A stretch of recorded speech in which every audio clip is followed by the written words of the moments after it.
السلام علیکم ورحمت الله وبرکاتو. محترمو اوریدونکو، نن د رمضان کورس شپږم درس دی. په دې درس کې موږ ګرد درې شان ذکر کوو. اول هغه شان چې په کومو شانو سره روزه مکروه کیږي، دویم هغه شان چې په هغه سره نه روزه ماتیږي او نه مکروه کیږي، دریم هغه شان چې په روزه کې مستحب دی. نو اول هغه شان چې په هغه سره روزه خو ماتیږي نه مګر مکروه کیږي، هغه په تفصیل سره موږ ذکر کوو.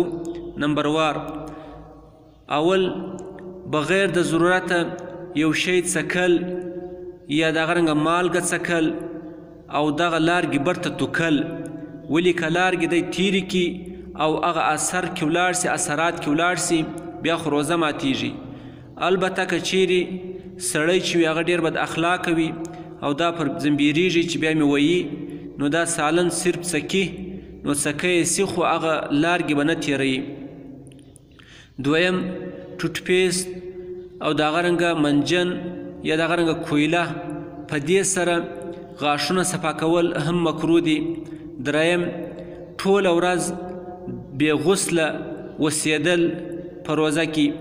څلرم حجامه لګول، دغه رنګه یو مریض ته وینه ورکول چې د دې په وجه سره انسان کمزوري کیږي، دا مکروه دي.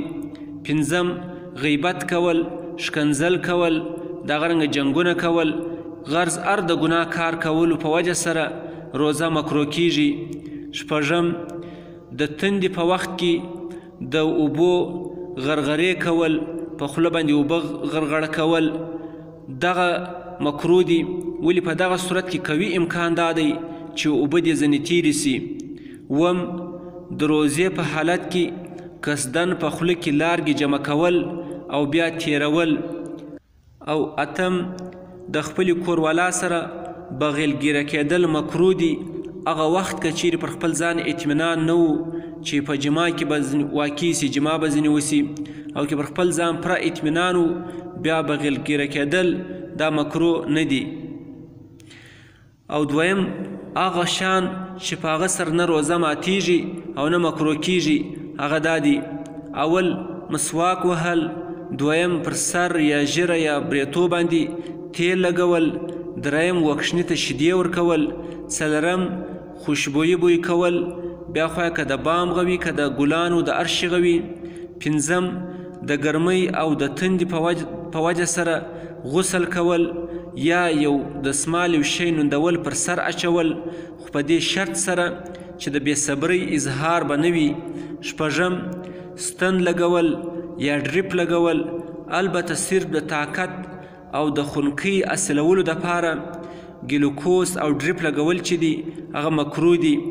اووم په یره سره خوراک یا څښاک یا جما کول. اتم بغیر اختیاره و حلق ته دوړه یا دغه رنګه مچ و مچر و شی دننه کېدل. نم خپله باقی راکلل، یعنې بغیر قصده، خو په دې شرط باندې چې برته به د نخود د دانې قدر واپس د قصدن نه یې ګرځولي، نه به یې تیرې کړي. لسم د خوب په حالت کې غسل ورباندې واوړي. یولسم د غاښو څخه وینې چې دي هغه راسي خو حلق ته نسي ولاړي. دولسم د غسل حاجت وي او په دغه حالت کې د پیشلمۍ وکړي او غسل بیا د صبح صادقه څخه د سپېدو وروسته وکړي، نو دا هم نه دي مکروه.